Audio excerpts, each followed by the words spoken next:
think one of my lowest points I hit was before I came out, and I was up late one night because I couldn't sleep because, there's all these questions, all these wonderings, like, what is going on? Like, I mean, at one point, when I was still a, very Bible-thumping Christian, I guess, I was like, I'm gonna go to hell.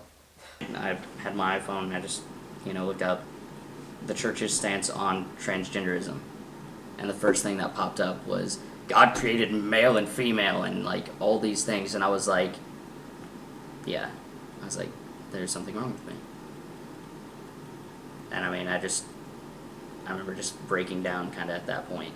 And just, I didn't know what to do from there. I knew the term transgender by the time I was probably 14, 15. Like, Chaz Bono was coming out in the media and things along that line.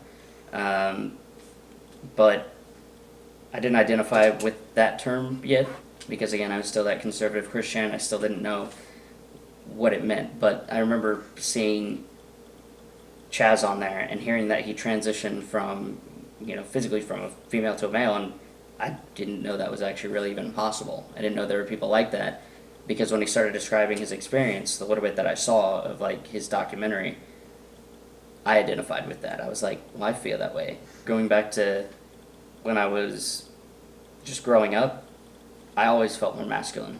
I always felt like a male. When my friends and I would, play pretend, I was always the dad, the son, I was the dog sometimes, but, don't worry about that. But, like, I wanted to be the male figure. I thought he was lesbian. And, that didn't bother me, didn't faze me. I knew something was going on because I could tell he was literally, I just felt like he was being eaten from the inside out. Something was not right. It doesn't alter who he is. It's who he's always been. It's the same person that's been, living in our home and walking down our hallways, and we've been interacting with for 18 years. When people find out that I'm transgender, and then that dynamic seems to change. Some people it doesn't, because a lot of people I talk to are very LGBT friendly. They're just like, oh, that's cool, and then they want to talk to you about your, transition, or, but the people that don't know like to be a little more, they'll ask you questions that they probably shouldn't ask, like, what do you have down there? And it's just like, yeah, that's not an appropriate question. Please don't ask me that. But it was really a kind of empowering moment, when I took off my shirt and got in the water for the first time, because even before my surgery, like, I love to swim, but, there was always that I don't feel comfortable in a bathing suit, I don't feel comfortable in my own skin even, so how do you work with that? Even my grandma talks about that now that I've had surgery, now that I've done my part of my transition, that, I'm more confident, I'm more open, I seem to enjoy life more. And I definitely do,